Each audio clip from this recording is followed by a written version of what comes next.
everyone, I am Reonna Jillianne Cabanatan, Bachelor of Early Childhood Education, and in this video we're going to talk about the Cone of Experience by Edgar Dale. And here are objectives. At the end of the lesson, first you'll be able to define the 11 stages of Cone of Experience. Second, arrange the bonds of the cone according to degree of obstruction. Third, apply Cone of Experience in education. But before we proceed to our proper discussion, let's have first a quick activity which we called Guess the Gibberish. You only have 10 seconds to guess the word. Okay, first one. Time starts now.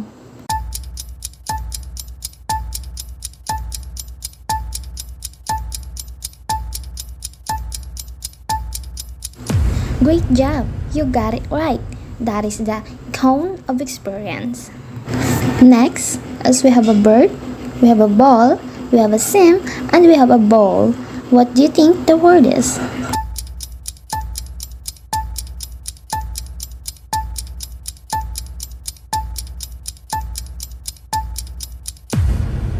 Amazing! You got it right again.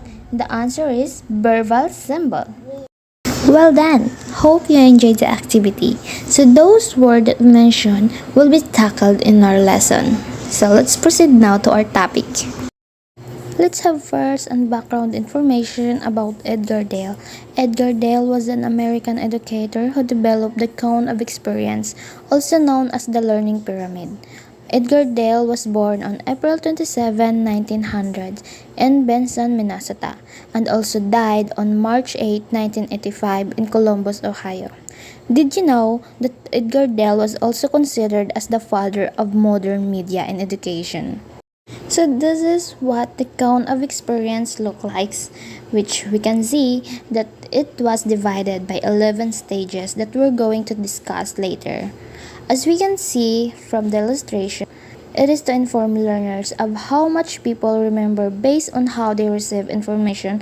According to it, learners generally remember 10% of what they read, 20% of what they hear, 30% of what they see, 50% of what they hear and see, 70% of what they see and write, and 90% of what do. So, let's now discuss each stages of Cone of Experience. First, we have here verbal symbol. Verbal symbol where it's located at the peak of the cone, which means that this is the most abstract learning experience as they don't give any visual representation of a subject.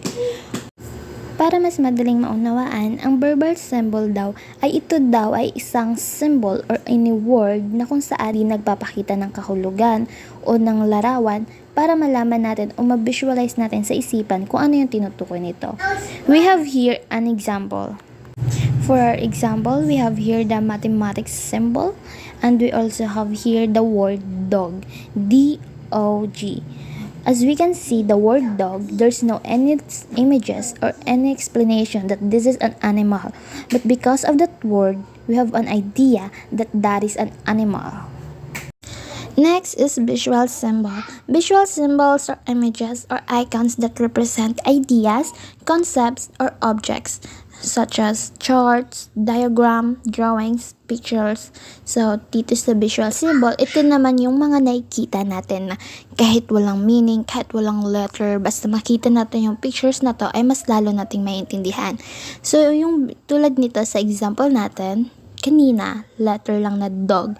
But this time, we have the picture of the dog. Kung saan na kahit walang letter or kahit walang pangalan na dog yan, malalaman natin na that is the dog because of the help of the visual or the pictures. We also have here the example of charts and diagrams kung saan mas maintindihan natin kaysa sa i-explain ng isang guro ang tungkol sa diagram. Mas maintindihan natin kung makikita natin kung anong itsura nito. Next is still pictures, recordings, and radio. Here are visual and auditory devices that individuals or group can use. Dito naman ay kung saan magpapakita ng isang larawan habang nakikinig ka ng explanation tungkol sa larawan na yan gamit ng iba't ibang devices like example, radio or even the music. So this is one of the example. Next is motion pictures and television, is also known as a film or a movie, is a series of still images projected onto a screen in rapid succession to create the illusion of continuous movement. For example,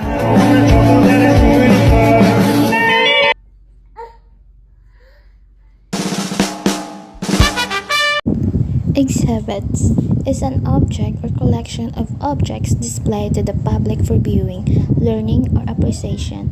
It can be anything from a painting or a sculpture. It most seen in museum, just like this.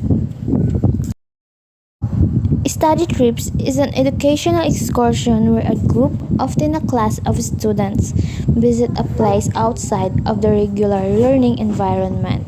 And this is the example of study trips, which is field trip.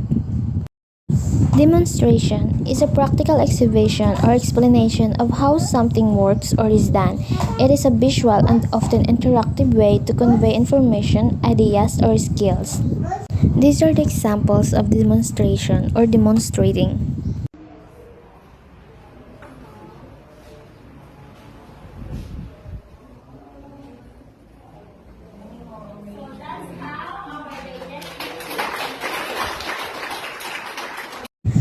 Dramatized experience is a technique that involves acting out a situation, event, or story. It's a powerful tool for learning, therapy, and performance.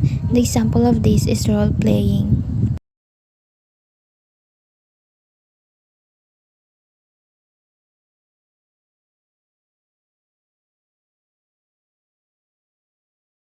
Contrived experiences is a simulated or artificial experience designed to replicate a real-world situation.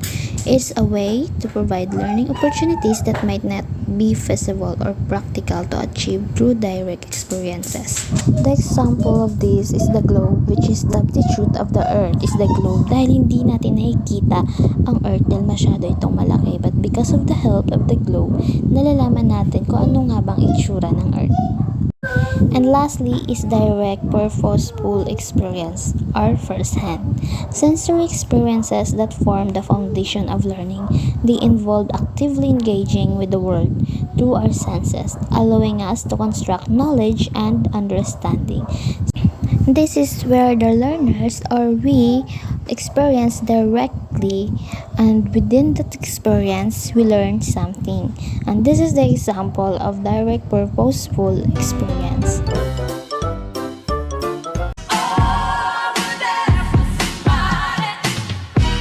Go!